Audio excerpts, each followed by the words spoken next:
So yes, as I forgot to mention that the program does not run until 1700 hours. We're not going to be in here for another 2. Don't worry. But now there's time, about 30 to 40 minutes of Q&A. And I just want to remind everybody that the answers are Michael's department, and your department is the questions. You may have some valid theories and good, interesting thoughts, but you need to save that for afterwards. But now there is an opportunity for you all to ask questions to Michael. And we are filming in here. I just need to add one more thing. I know that there are people in here whose face cannot be shown and who have to hide that they are here. And of course, let us know if you're one of those people, and we'll ensure that your face is not on the video material. Really? Yeah. We're that ugly. We're trying to maintain our image as Scandinavians, looking really good. So yeah. No, it's people of past faith that need to hide their identity. There's a really good book about that, just right on the other side of the door if you want to buy it. After faith. But so a Q&A hour, and Michael will ask you to ask your questions. Okay, fire away, and I'll repeat your questions. Yeah. About your book, do you go into any of the sort of the real life utopias that are here? I mean, Iran, ISIS, or yes. I cover that. Yes. Or even Israel. I mean, that's or Christiana. Freeland. Oh, that's not really a utopia. In fact, I do talk about the only way those kinds of things can work is if they have an outside structural system that's in support of them. And there's a bunch of those around the world that have lasted for decades. But, completely self-sufficient, like going to Mars. Elon wants to send, 100 people to Mars or whatever. Oh, boy. The technological problems will be the least of his issues there. Human psychology, it's a big problem. Yeah, so, so and then I also talk about ideas of progress or decline in history. These are interesting trends in intellectual history. People think things are getting better or they think things are getting worse. And usually it's the party that's not in power that things are bad and getting worse, but once we're in power, it's going to be great again. But everybody, they all say that. So it's a little bit of a literary game that people play. But there is that, throughout the 19th century, there was this idea of progress and then also competing with this idea of decline. Nietzsche and then Toynbee and all these sort of pre-1950s thinkers that, the sort of dystopian vision of civilization collapsing. And you still see that today in a lot of science fiction. I don't know, maybe it's inherent in the genre. If you just say things are getting better, it's boring. But, the apocalypse is coming, sells more books maybe, I don't know. So. Yes, ma'am. I was wondering whether you have any comments regarding the post-factual tendencies that we're seeing, like currently these very years, where people tend to have less respect for experts and research and this sort of thing. How it has come about and how do we sort of work our way out of this scenario? Is it even uncommon, or are we more perceptive of it right now? Yeah, no, I think. Yeah, so the question has to do with the era of post-truth that we may be in, fake news and alternative facts, which was invented by Kellyanne Conway, Trump's campaign manager, when he was bragging about the largest inaugural audience in history, and you could just look at the pictures compared to Obama, and she said, well, ours is an alternative fact. Okay. That's really not new. I have a lecture about this in which I have a quote from George Orwell from 1946 where he talks about the same thing. That it was just called something different then. His essay, The Politics in the English Language, talks about how we use words like that. My concern now is this sort of, it started off in the 90s with the science wars, it was called, about the postmodernism attacks on science as just another way of knowing the world, no different than any other. And now we're seeing a little bit of this again recently with, like last week, Peter Boghossian and his partner hoaxed one of these gender journals or whatever. It was called Cogent Social Science, which is improbably named. And it doesn't matter what the quality of the journal was. There's been criticisms of this. That wasn't the point. It was that you can just make up stuff using jargon that sounds kind of sophisticated, but it really says nothing. And that's a bigger concern I have. And interestingly, that's all driven by academics who are very smart, educated people. So it's not like these are the yahoos from Arkansas that voted for Trump and they don't read books and they are against the intellect. No. These are, this is the academy saying that we can't really know things and that it's sort of a spin-off from Marx, but instead of class warfare, it's political identity warfare and who has the power and who doesn't and who wants to get the power. So all these struggles, gender and LGBTQ and all these different groups competing for political power. That's what they think they're doing. And therefore, facts become a battle for getting power instead of, well, we just want to know what's true about the world. And, so I am concerned about the kind of rotting away. That's spilling over, it's mostly in the humanities and social sciences, but spilling over into the more harder social sciences like economics and maybe cognitive science, and then spilling over into the biological sciences, where you get these things like, gender is entirely socially constructed. Really? Entirely? It's kind of the blank slate argument, and that, little kids should just not have pink toys or blue toys, and you should give baby boys dolls to play with because this will enculturate them into having more respect for women and they won't be into crashing cars and things like this, okay? And, it just doesn't work, because there's certain things that are part of our biology and you can't, and it's a spectrum. It's all a spectrum, so trans is in between, here and here. It's like, okay, yes, there are some trans, there are different categories, I recognize that. But 99.9% of people are either here or over here. And there's some in here, yes, okay, fine, but let's not pretend it could go any way it wants. No, that's a blank slate model, it's not true. So I'm worried about those kinds of things.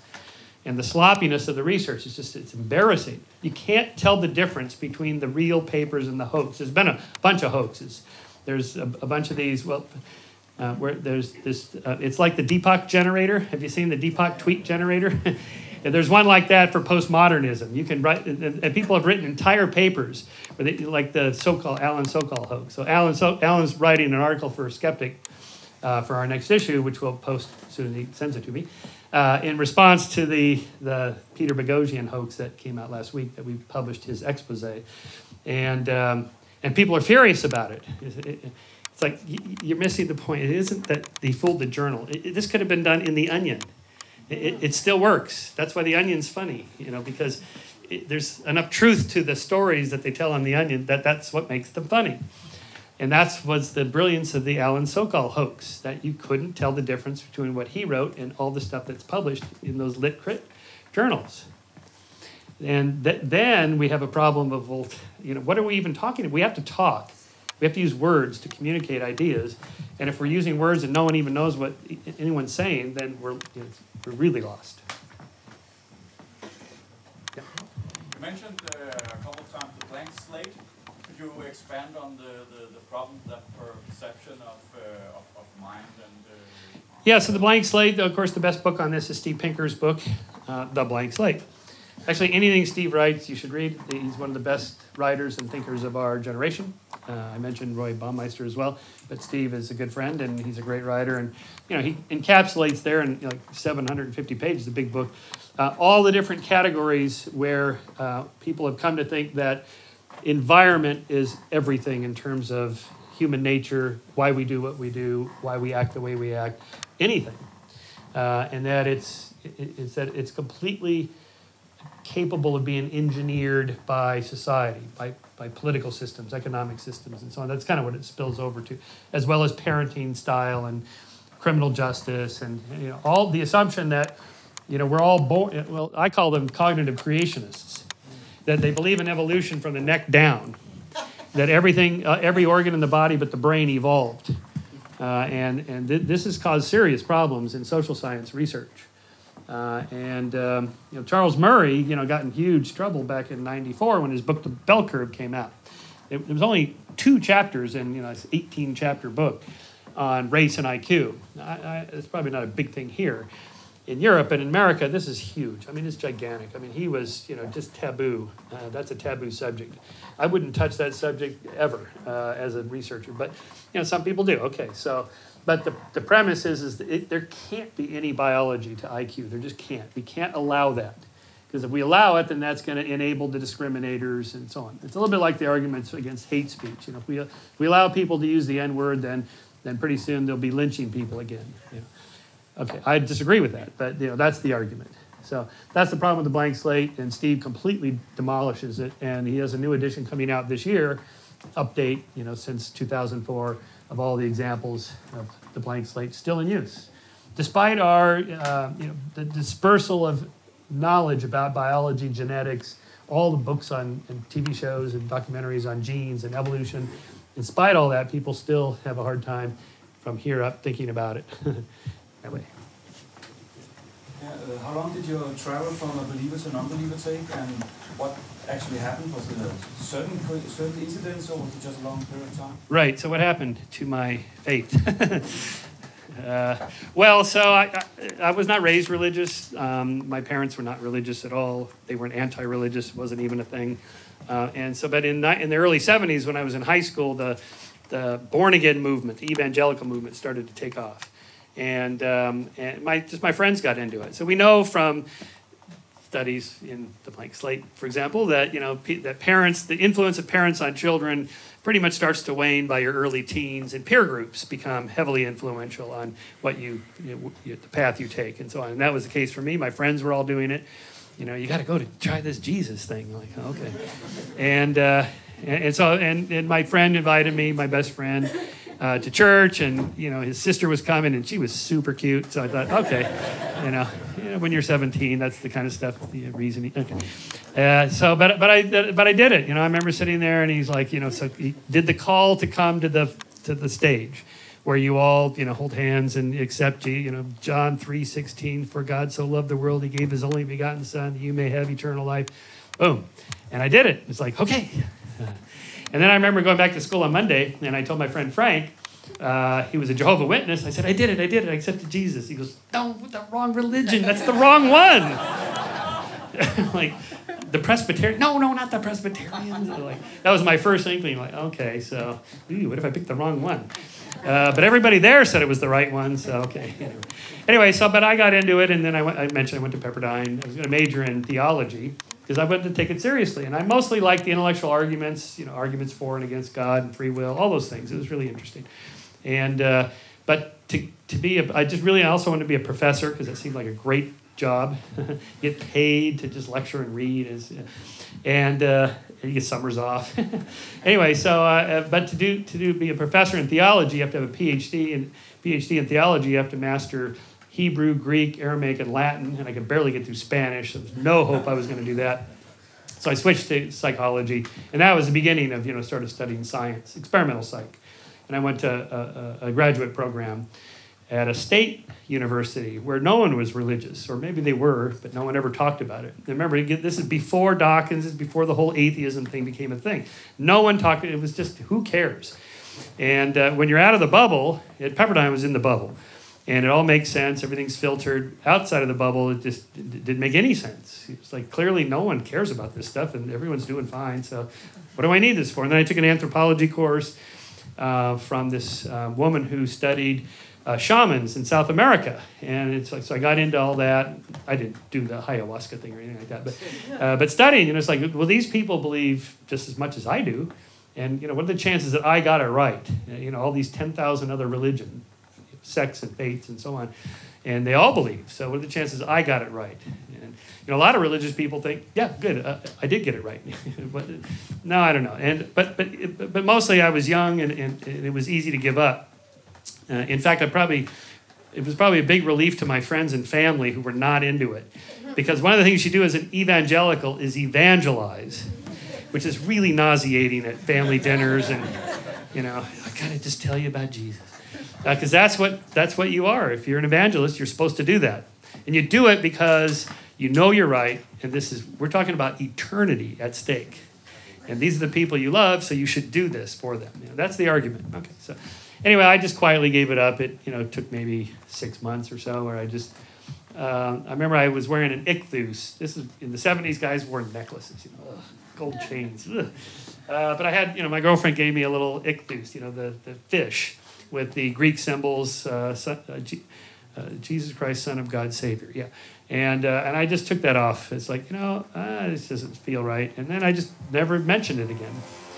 Yeah, so most conversion stories are quick, overnight. Like, come on up, it's done. Deconversions, Dan Dennett's doing this study on, preachers, ministers that don't believe anymore. And they make their living doing it. They have a lot to lose by giving it up, so they just quit thinking it, even though they're talking the words. I think it just slowly changes.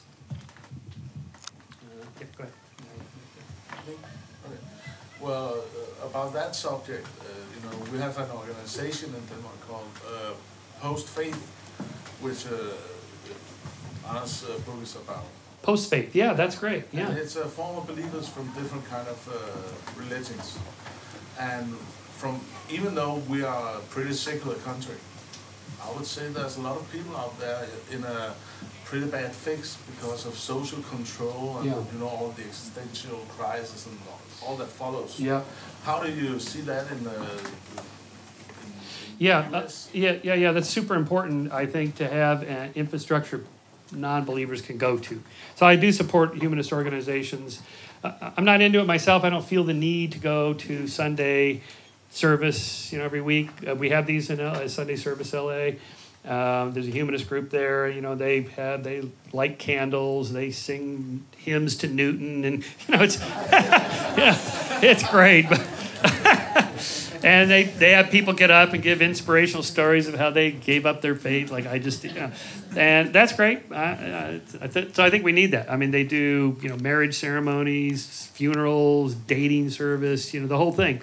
Babysitting, this is one of the things we can learn from religion. They have the full gamut. Just come on in, free parking, and chicken. So that's a good model.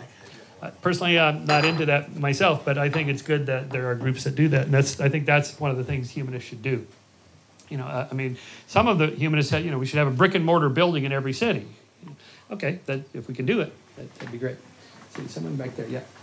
I would like to know your views on non-scientific hypotheses in our society, such as paranormal activities or ghosts believing.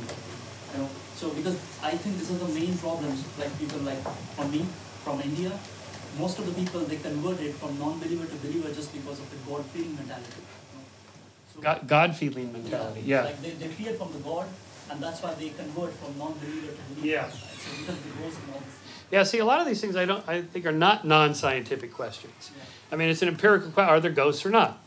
We can sort of in a way test that and see where these ideas are coming from and what that story represents. Maybe you can't prove a negative, say, prove ghosts don't exist, but we can certainly make martial arguments against it.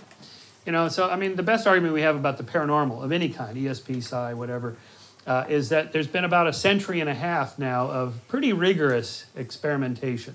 Not the goofy psychics on TV, but experimental psychologists who run these rigorous experiments, and they almost never get statistically significant results. Every once in a while you get these quirky, weird experiments, that you prime the subject's brain with this app, and then you have to fool with the statistics. You just barely, I don't know. And then no one can replicate it. Okay, so it's like, okay. If there was a real effect there, we should have found something by now. So I think we're pretty safe on it. It's like Bigfoot. We would have found him by now. Yeah. What is the correlation between the political left and right in America and non-believers? I don't believe that everybody on the right in America has to believe. But when you hear from America, you usually hear like it's only the liberal who can be atheists. Yes, right. So the left, right, and believers and atheists. Again, over 90% of Americans believe in God. It's like 92%. So, and half the country are liberal, half of them are conservative. Every election, it's split pretty close. It's like 49-49. and the independents and libertarians and the Greens, you know, a tiny thing. So again, it's just not true. What it is that conservatives integrate their religion more into their politics than liberals do. So most liberals believe in God. Obama, you know, I mean, people like Dawkins, and he's just got to be an atheist. No, he says, thank God, he goes to church every week. I mean, he's not an atheist. That's just the way he's not just saying it to get elected. He got elected and he still kept going to church. He got elected a second time, he still kept going to church. I think he said he believes in God. I think he believed in God. It's just that he didn't make it as part of his political platform, and that's the difference. Ironically, the evangelicals may have just helped put into the office the least religious president since Jefferson. I mean, Trump, if he's religious at all, it's, you know, it's the gospel of prosperity. It's the Norman Vincent Peale, Think and Grow Rich. It's, you know, it's God wants you to be rich. He does. He wants me to have that new car. And he will help you get it if you give me your money. Dig deep into your pockets right now. Pass the plate around. You know, and that's a very American thing, right? So, yeah. You talk a lot about expanding the moral sphere, and I'm interested in if you yourself live as a vegan or how your views are. Well, as you can see, I'm wearing a leather belt and leather shoes, so I'm not super consistent about that, although I do believe in animal rights, particularly starting off with just the treatment of animals. And, you know, it's a process for us. So I'm not a vegan, I'm not a vegetarian, I'm a reducitarian, which I know sounds like a cop-out. But I don't eat much meat, and, you know, I go to Whole Foods, you know, John Mackey, the CEO, is a friend of mine, and, you know, any meat there is at least comes from those happy farms, you know, where Babe the pig runs around, he has a good time until, you know, so it's better than factory farming. I would, you know, be, you know, against factory farming for sure. I think we're getting there slowly. You know, I think the synthetic meat technology, when it gets better, and then cheaper, and then when it tastes better and is cheaper than factory farm meat, that'll do it. What are one of the better articles that the magazine produced, in your opinion? And also, has there been any articles or works that has surprised you with, you know, what you found out, like when it comes to debunking myths and stuff? Skeptic magazine. Yeah. Well, I've changed my mind about a lot of things, actually. I mentioned, yeah, the question is what have I changed my mind about or been surprised about or been something like that. Well, I used to be, again, I mentioned, well, a Christian. That's a big change of mind. Well, I was kind of a climate skeptic until about 2006, actually. I was fairly late in the game. Mainly because when I was in college in the 70s, all the doomsayers were talking about, you know, it's the end of everything. We're going to run out of oil, fossil fuels, precious minerals, and all that stuff. And the rainforest would be gone, and the ozone hole, and, you know, none of that happened. And in fact, you know, if you study economics, okay, so here's a statement that most people go, what? We will never run out of fossil fuels. Never. Full stop. Weird. But if you think about it from an economic perspective, you know, as the supply goes down, it just gets more and more expensive to extract natural gas or oil or raw oil out of the ground, such that it's so expensive it's not worth it anymore. And then companies find new technologies for energy. We're already doing that. Again, the Elon Musk model. So anyway, that's... And then gun control, I was against gun control just because I'm kind of a libertarian sort of freedom guy. Let people do whatever they want. I don't care, smoke pot, do whatever you want. But then I started studying the statistics about guns and alcohol in young men. And, you know, it's a hopeless problem in America. It's totally, completely hopeless. It'll never be solved. We're never going to, there's going to be school shootings, it's going to happen. It's never going to, the reason is because there's over 350 million guns in a country with less than that many people. And they're everywhere. And you can get them anytime, anywhere, for practically nothing. And bullets are all, you know. So it's just a deadly combination. So I think we can at least reduce the carnage by having gun controls and laws about it that are enforced. And that's the most we can hope for. Never going to stop the random violence of school shootings, for example, just like we're never going to stop the random acts of terrorism. Just you can't do it, short of living in a police state. So those are two, I changed my mind about. Yeah. Do we as atheists have an obligation towards religious people to help them out of their mistakes, to make them live a better life, or should we just forget about them and concentrate on our own? Yeah, what should we do with religious people and their nutty ideas? Well, don't say that, because obviously no one thinks. Okay, look, I mean, it's, in a way, here's another one of my favorite lines. No one joins a cult, right? They join a group that they think is doing good things. No one thinks they're a pseudoscientist. No one thinks, today I'm going to go down to my pseudo lab and run some pseudo experiments and collect some pseudo facts to support my pseudo theory. Nobody thinks that. They think they're onto something. So you have to at least respect that and acknowledge it, and then engage in a conversation. Really, it's Pete Boghossian talks about this, the Socratic method. It's just sort of, well, that's so interesting. How did you come to that idea? What makes you think that's true? Then you just sort of like a detective or like Socrates, just ask questions, and maybe you can pull it out of them. And you don't have to counter it. You just asking, and you could just say, well, wow, okay, that's interesting. That doesn't work for me. I'm not convinced, but okay. And then maybe that you plant a little. Do we have an obligation? It depends on the context. You don't want to be like I was, an evangelical knocking on doors. People don't like that.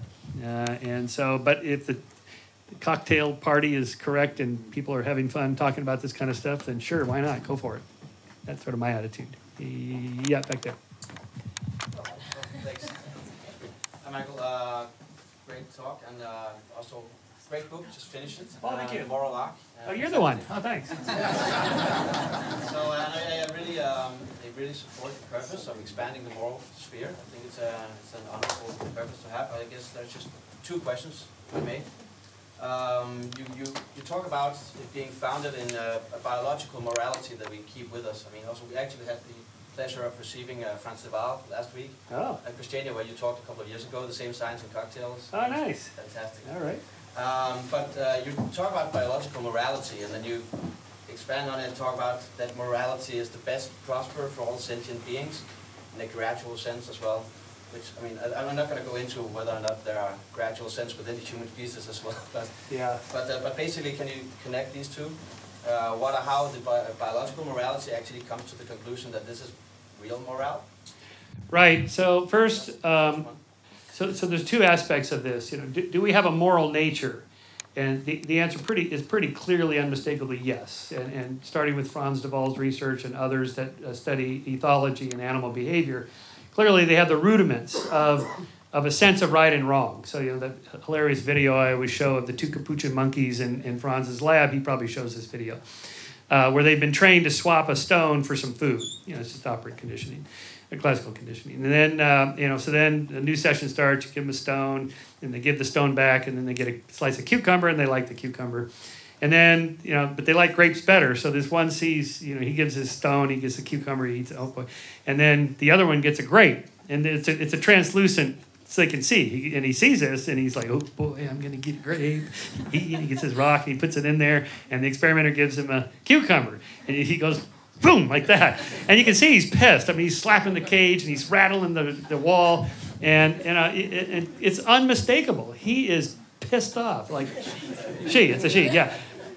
This dude just got one, and I work, it's the income inequality. We're doing the same task, and I'm getting less. So that doesn't feel right. And that's a sense, I think, even though they don't have words, language, or anything like that, they can express it through verbal communication. So I think, dolphins, cetaceans, all the cetaceans, and the great apes, they all have this, for sure. And then, of course, we scale on top of that, descriptive terms for it.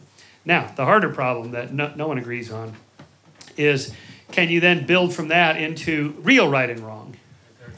Yeah, so I, sort of follow Sam Harris's, moral landscape in the Moral Arc, saying that, yes, I think we can. The survival and flourishing of sentient beings. I think Sam calls it the conscious creatures, the well-being of conscious creatures. Just ask the person that's about to be affected how they feel about it. You know, the capuchin monkey is about to get paid less. How do you feel about it? I'm not happy about that. Okay. So they'll communicate that to you. Can you then build an absolute right and wrong? I don't know. I mean, I just made this short video. It's just 5 minutes long in rebuttal to Dennis Prager's PragerU video. You can watch all this online, where he says, without God, murder is not wrong. Now, you and I as atheists may say, well, we in my opinion, it's wrong, but it's not really wrong. It's just your opinion. Now, he has the problem of overcoming Plato's argument from 2,500 years ago, the Euthyphro problem. That is, you know, it's wrong because God says it's wrong, but why does he say it's wrong? I mean, is it really wrong? And he's telling us, why not just give us the reasons why it's wrong and skip the middleman? But if it's only because he said it, what if he said murder was okay? Would that make it okay? No. Why is it not okay? You know. So anyway, I go through all those arguments. Still, people like myself, Sam, Steve Pinker a little bit, a few others, are pretty much in the minority. Most philosophers like Dan Dennett, who I respect greatly, you know, they don't agree with this at all. They think, nope. But so even if I'm wrong, okay, it's all right. You know, you don't have to go from absolute religious-based morality to anything goes, total moral relativism. You can at least have what I call provisional morality. That is, here are a set of principles that are true for most people, most places, most of the time, and we can agree on that and build a civil society. Full stop. Yeah. So that leads me to the second question, actually. Thank you very much. So basically, if you have, one thing is when you create a moral imperative, which in this way, I mean, the second thing is to get people to support it. And so obviously, I mean, there's, as we talked about also with Franz Waal studies, and I think you have this emotional drive for moral acts. And as you write about yourself as well, there's an extra build on top of that. You can actually, you have the free will factor. You can actually both, you can stop evil acts, you can stop moral acts as well, if you choose to do so. Yeah. Right? So the question about actually, if you want to generate a moral imperative, which I am also very much in support of, I think it should be biologically derived, that's a different thing. But how would you think that you can motivate people to actually do the conscious choice of the moral imperative? Yeah, well, I think it comes from the stuff we were talking about earlier of just sort of bottom up.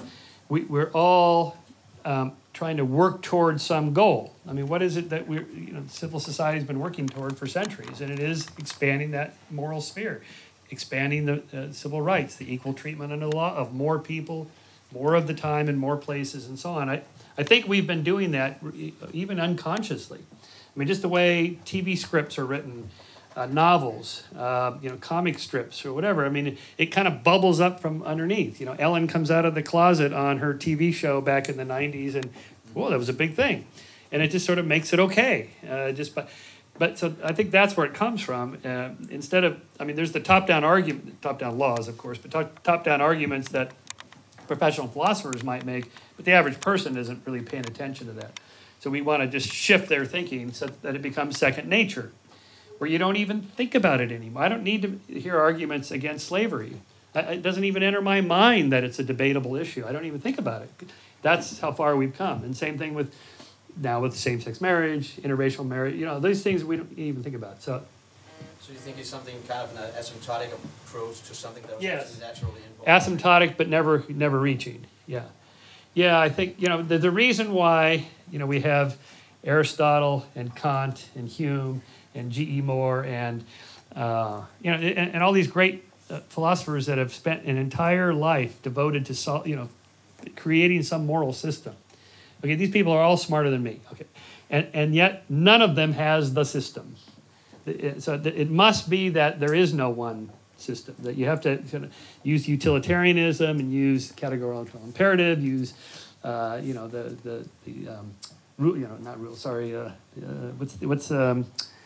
Aristotle's, I'm spacing out here, but anyway, a duty bound, yeah. Anyway, so it must be we need all of those in an experimental system that's called democracy. That we just try different things and see how it goes for a while. And then if it doesn't work, we try something else. And there is no end point. We just keep running the experiment and tweaking it and tweaking it and tweaking it. The asymptote and never getting there, because there's no there to get to. I'm kind of neglecting this side of the room, Case. How about you? I'd like to touch another subject, because I've noticed that you have a massive male presence today. And it's my impression that it's the same, you know, in the Western, what you call it, critical environments towards religion. Do you? Let's see if this is even true. Well, I guess, yeah, maybe 70-30. Yeah. Yeah, but you know, in Denmark and mostly Western countries, girls are just as educated as males. But do you have an explanation? Is it biology that girls are more, you know, victims of irrationalism?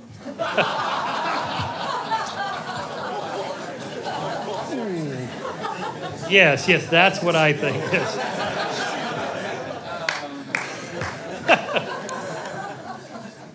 What a brave guy. Interesting, you know, all the atheist activists and leading in academics, you know, the four horsemen of the anti-apocalypse and Bertrand Russell and all the guys, you know, flip in male. I don't know a single female academic or activist, you know, in the rights or. Yeah, I don't know. I mean, clearly, there's no difference in education or the interest in, I should say, commitment to faith or not. The lack of commitment to faith. The nuns, you know, there's just as many female nuns as there are male nuns. N-O-N-E-S, sorry. You know, why? I don't know. It used to be worse. I mean, there's a lot of women here. And in the 90s, when late 80s and early 90s, when I started going to skeptics and atheist groups, it was pretty much all guys. And it wasn't that there was a discrimination against women. Clearly, everybody wanted more. It's a little bit like the astronomy club problem. You know, it's like 90-10 men. And this is not gender discrimination. Believe me, these guys want more girls to come to the dome with them, up all night. I mean, that's not. Why the difference in interest? I don't know. People just have different interests. I don't really know why. But I think it's getting a lot better. I mean, most humanist conferences you go to now, it's pretty close to 50-50, I think. And my friend Carol Tavris, she's a pretty outspoken atheist and writes best-selling books. So I don't think I think we're focusing on the big names because they get a lot of press, Dawkins, Dennett, so on, the Four Horsemen. Yes, of course, but it's just a matter of, I think, paying more attention and having more media interviews with women and so on. I think that's happening. I mean, if you go back before, say, 1950 or something, yeah, there was a lot more discrimination. I think just in terms of who could be in academia to get the degrees to write those books. That was more institutional discrimination. Yeah. I think it's also a question of simply opening your eyes to the women that are out there. There's Mina Hardy, who's leading the ex-Muslim Council in Germany. She's one of the most outspoken ex-Muslims in the world. There's Ayan Hirsi Ali, yeah. Interesting women out there. Yeah. So it's also simply a question of embracing the women that are there and not focusing on them. That's right. Yeah. I was just, I guess it's a change of topics again. You mentioned both Dennett and Harris in referencing, and famously lately they sort of had the disagreement on the free will thing. So how do you take to that debate? I think they sort of finally agreed to disagree in some way, but have sort of put out their arguments. How do you reconcile these data points they use, and how do you think that influences our system of morality and your thinking of morality? Yeah, so I'm a compatibilist like Dennett, and most philosophers are compatibilists. The compatibilists are that we live in a determined world governed by natural laws, absolutely, including the human brain and so forth, but that the choices we make are part of the causal net of the universe. So you are an agent within the causal net of the universe, and the choices you're making are pushing it around a little bit, just like any other causal vector. Now, this doesn't satisfy hardcore determinists. this may be one of those problems that's unsoluble in some absolute sense because of the restrictions of language and cognition and how we think about these things. So in my latest write-up about this, I cite a study done of professional philosophers, like 2,632 PhD professional professors or graduate student philosophers around the world. And they asked them on 25 different interesting problems that philosophers work on, one of which is free will, libertarian free will, which is like total absolute freedom, like there's a little homunculus in there making the choices or whatever. But that's a pretty small, almost nobody believes that. And then there's determinism, which is the next biggest one, and then compatibilism, which was 68%. So to say, well, if you're a compatibilist, you just haven't thought through carefully enough the arguments for determinism. Really? I mean, it's like, 1,000 professional PhD philosophers, they just can't seem to think through it clearly enough. Maybe it's just not soluble. In any case, so then I make arguments for free won't. You can the experiments where the free will stuff is debunked. Lebes's famous experiments where you have a little keypad and they have a little hat on there monitoring your brain waves. Or you can even do this in a brain scanner now. And you're about to choose A or B, and the people running the experiment, they know which one you've chosen before you do. Before you report, okay, now I've chosen A. And they can see in the motor cortex neurons firing before you've decided which one. Okay, so that sort of implies that somebody else is in control. Well, first of all, it's still your brain. There's no homunculus in there. There's no mini-me running the show in there. And even if there was a mini-me, there'd have to be a mini-me inside mini-me running your brain all the way back, so it doesn't help you. And in any case, the modifications of the experiment now, you can have people change their mind. Pick A. No, B. No, I'm going to pick A after all. I'll change my card, like with the magicians, right? And so the free won't. You can override it, and that comes from a higher area from the stream of the decision-making tree in your brain. So apparently, you can override these apparently determined neural impulses. Now, of course, someone like Sam would say, yeah, but even the choice to not choose the original one is itself determined. And, turtles all the way down. Okay. But still, it's your brain. It's, there's multiple neural networks operating at one time in there. You can control some of them. You can absolutely choose not to drink, not to smoke, people do this all the time. They override their impulses. They're apparently deterministic causal vectors in their lives. They change them. This happens all the time. So how is that happening? And then finally, to have a civil society, we have to hold people morally accountable. And since you feel like you're making free choices and you really can change your behavior in response to societal laws or customs or mores, then why not just say it? You're responsible. It's your brain. You're responsible for it, and we're going to hold you accountable for it. And the law, I think, is pretty good on this because it makes adjustments for, brain damage. Oh, he had a tumor. Okay, that's different. Or he's an addict. Okay, that's different. So Dan calls that degrees of freedom, which is a useful tool. Most of us, most of the time, have say this many degrees of freedom. Other people have far fewer because of restricting biological factors, say. And that's why the law accounts for that. We're only going to give you this much penalty instead of that much penalty because, you were angry or you were addicted or you had a tumor or whatever. I think that works pretty well. Yeah. It sounds like you like to solve some problems with science instead of changing people's behavior or opinions, like use of oil or eating animals. Your solutions were engineered meat? Yeah, technological solutions. Do you think it's easier to just solve it with science than change it? Absolutely. Yeah, I prefer scientific technological solutions that individuals can implement immediately rather than passing big top-down legislation. We need laws, absolutely, for sure. But like, say, cap and trade, you know, carbon trade, carbon credits, those kinds of things. I like those solutions. You know, so you sort of, society says this is our goal to get from here to here, but we want to let the markets operate because they operate much faster than government agencies do. So let's give them an incentive where they can make more money by doing this rather than that, which is why governments do what they do. They give a break on your taxes for marriage, for example. They think people should get married. Okay. They give you a break for home ownership. You don't have to pay taxes on you get to deduct the interest on your loan, for example. Those are the kinds of things. So why not apply that to the problem of fossil fuels, CO2 gases, that kind of thing. And believe me, companies respond immediately if their stock price goes down, they're acting tomorrow about this. They're not going to wait for the law to be passed in 5 years.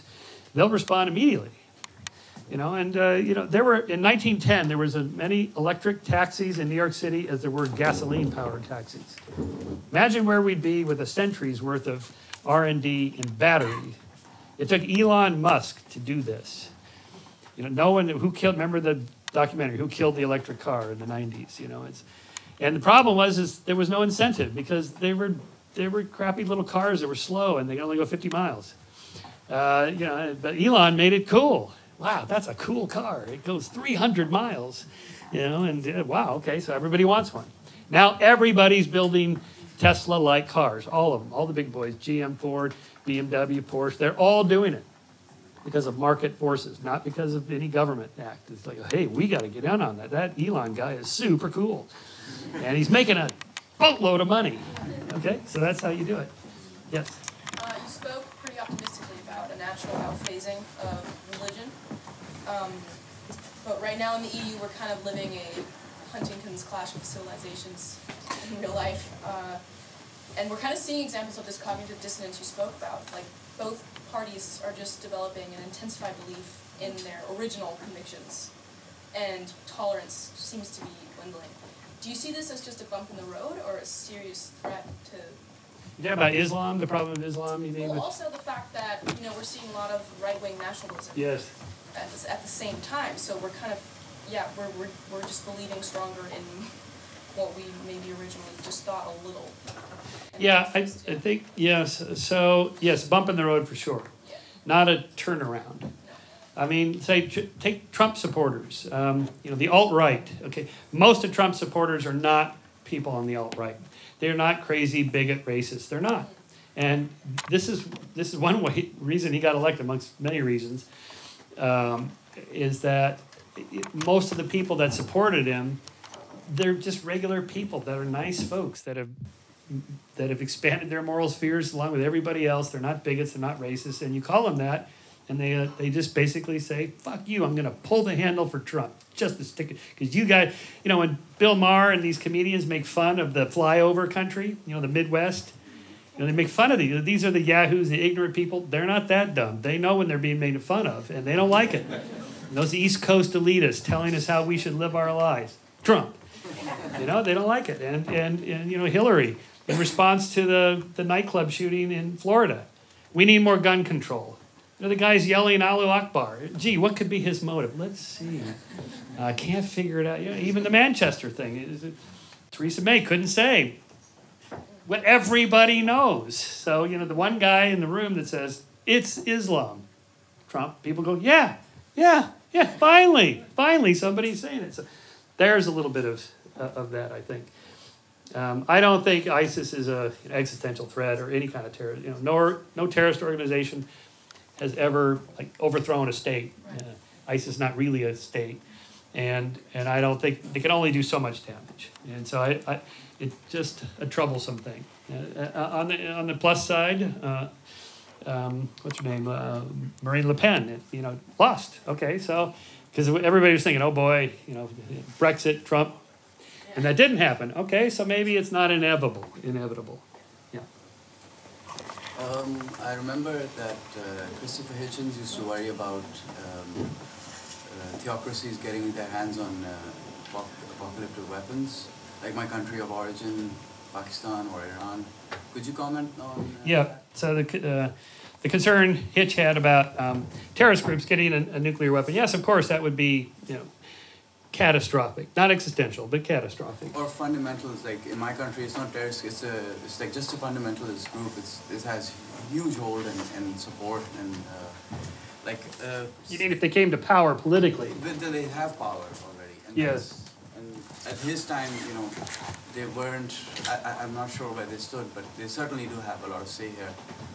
And so... You mean, so then they have access to nuclear weapons, would they use them? Yeah, for example. Yes, well, but these opportunities have always existed.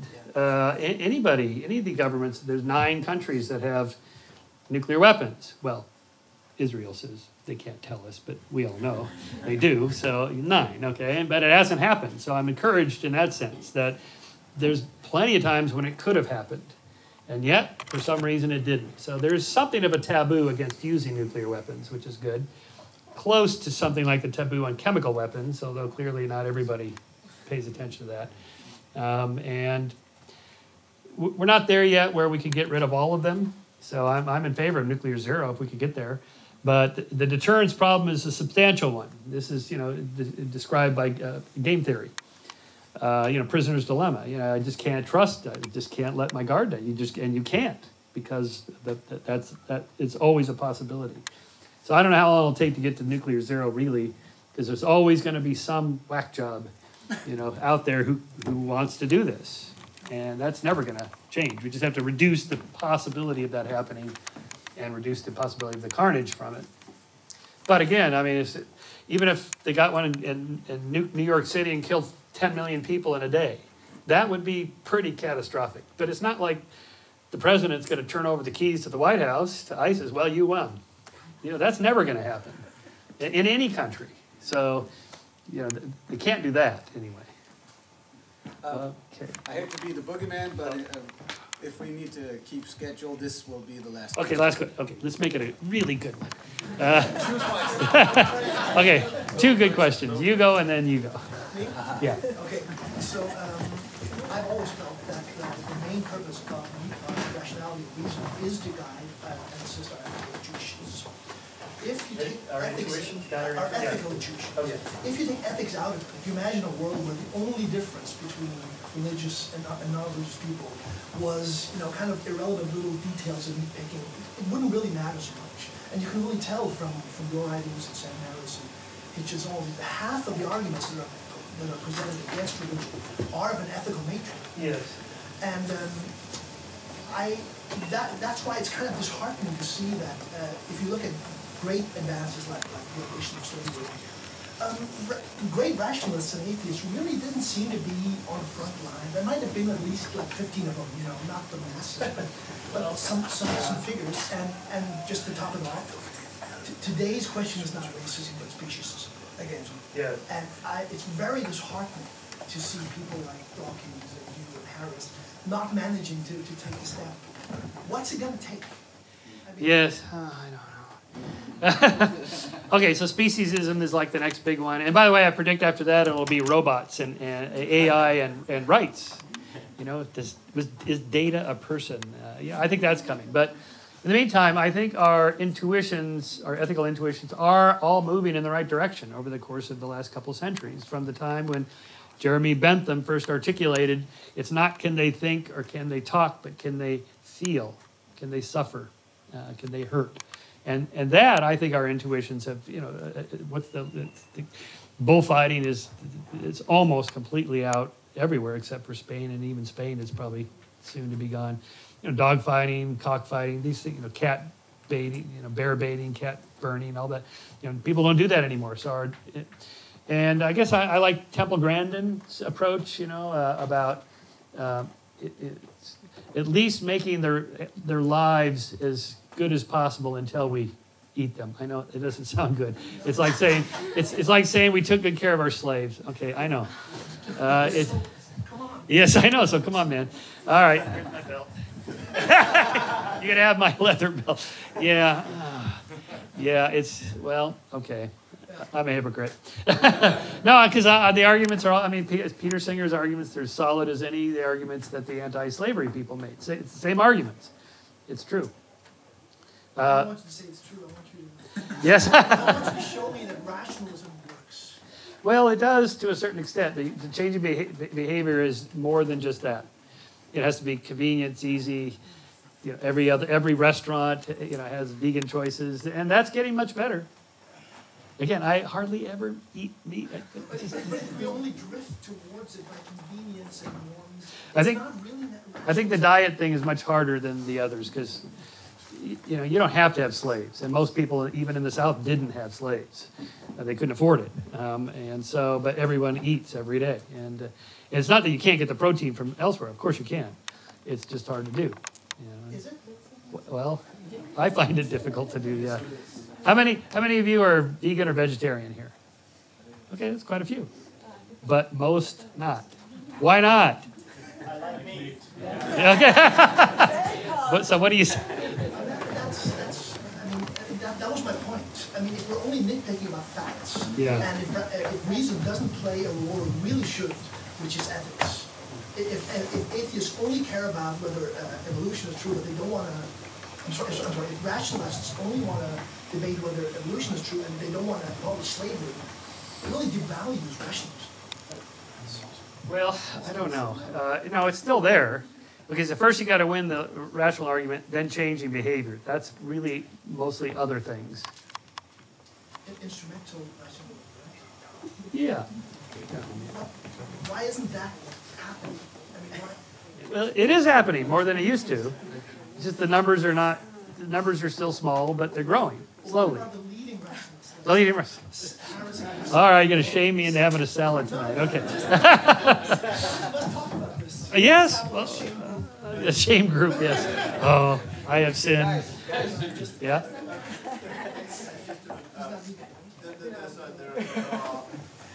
Nothing is binary. And you want a nice or whatever you want. And we can, but because we're human, we primarily drift towards convenience to that extent. We don't make all the decisions of our lives based on some sort of good. We are 99% here. Not if we're rationalists. Well, yes, even if you're rationalist, I'm afraid, yeah. We better get to the last, who had the last question? Yeah. You approached upon the subject earlier, but there's rumblings now in the Americas about non-believers using ridicule too much and too harsh to criticize religion. Do you see that the ridicule as a good tool still? Yes, sometimes. Well, the question is, what's the role of ridicule dealing with religion? It has a role. Ricky Gervais's approach, to talking about religion, or George Carlin's approach, was pure ridicule and humor, and it works for some people. Other people find it offensive. Again, I'll just repeat it. There's no one answer. Give us all of the approaches and just throw it all out there, and see how people respond. Some do, some don't. It's just. So we aren't being too harsh when we're using it. Well, it's sort of context. Humor, ridicule. Ridicule. If you're just insulting somebody, it's not going to work very well. Humor is good, but that's hard to do because professional comedians, it's a craft.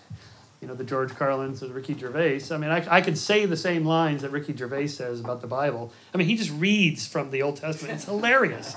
He gets 2 sentences into it, and you can't stop laughing.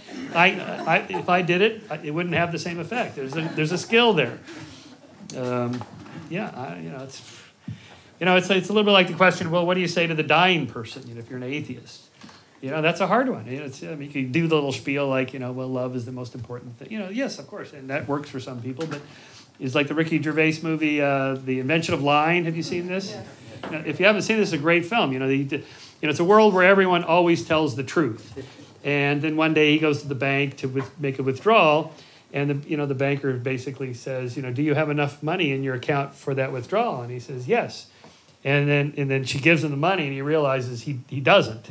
He's like, oh, I just lied, and I got the money. And then so then typical guy, he tells some beautiful woman, we have to have sex or the world will come to an end. She's like, okay. And but then it gets a little more serious. His mom's on her deathbed, and she says, well, what's going to happen to me when I die? And he says, it's like this long pause. Well, everybody gets a big mansion. in the sky, and they have their own servants and all the food you can eat. She's like, oh, that's great. Boom, she dies.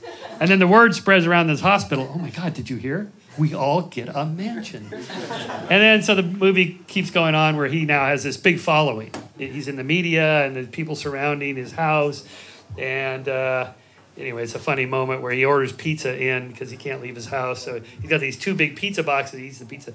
And then he's making notes. I got to go out there and tell these people something. So he makes notes on these 2 big pizza boxes. So he comes out with the pizza boxes, these 2 big, they look like this tablets, Moses with the tablets. And he just starts reading. It's just great. It's just great. And there they kind of touch on the, what really counts in the end, along the lines of what would you say? And probably lying, saying you get a mansion is probably not the best way to go. Anyway, thank you so much for having me. I really appreciate it. Thank you. Thank you for coming. Thank you for taking the time out of your day. Thank you.